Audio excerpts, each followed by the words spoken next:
سائل کی 18ویں حدیث عبادہ بن صامت رضی اللہ عنہ سے روایت ہے۔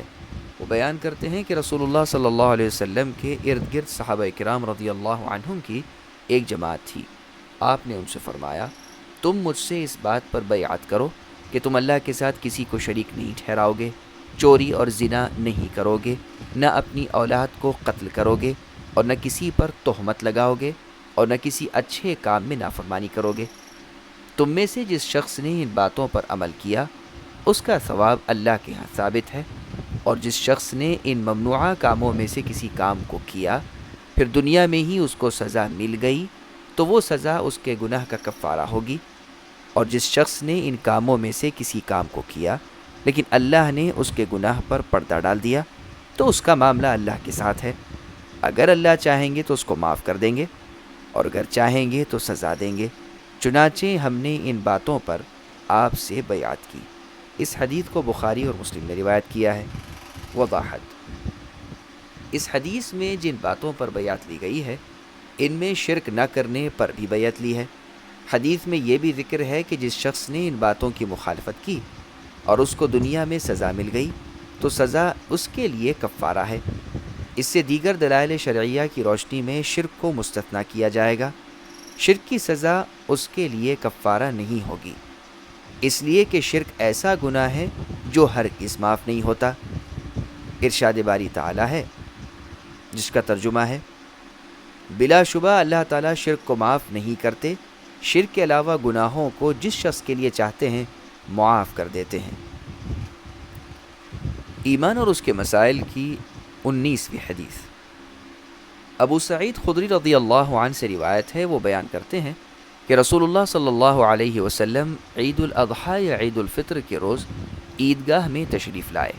آپ کا گزر خواتین کے پاس سے ہوا۔ آپ نے انہیں خطاب کیا، اے خواتین کی جماعت، تم صدقہ کیا کرو، کیونکہ مجھے معلوم کرایا گیا ہے کہ دوزخ میں تمہاری کثرت ہوگی۔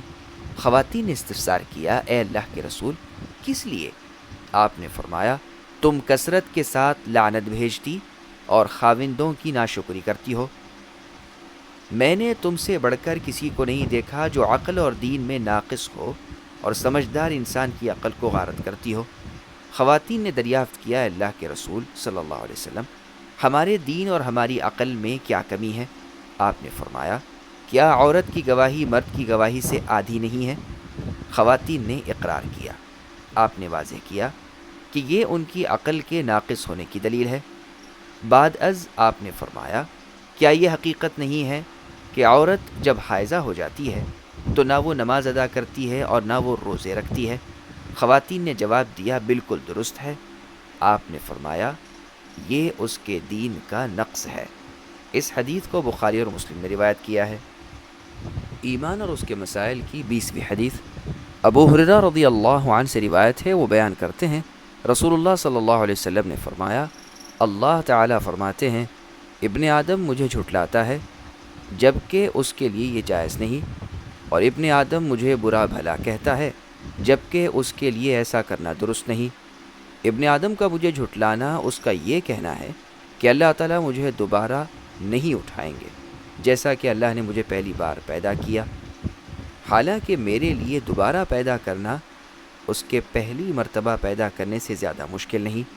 اور اس کا مجھے برا بھلا کہنا اس کا یہ کہنا ہے کہ اللہ کا لڑکا ہے، حالانکہ میں یکتا و بے نیاز ہوں، نہ میں نے کسی کو جنا ہے اور نہ میں جنا گیا ہوں، اور میرے برابر کوئی بھی نہیں ہے۔ اس حدیث کو بخاری نے روایت کیا ہے۔ وضاحت: حدیث نمبر 19 اور 20 حدیث قدسی ہے۔ ایسی حدیث جسے رسول اللہ صلی اللہ علیہ وسلم اللہ تعالیٰ کی طرف نسبت کرتے ہوئے فرمائیں کہ اللہ تعالیٰ کا فرمان ہے، وہ حدیث قدسی کہلاتی ہے۔ واللہ اعلم۔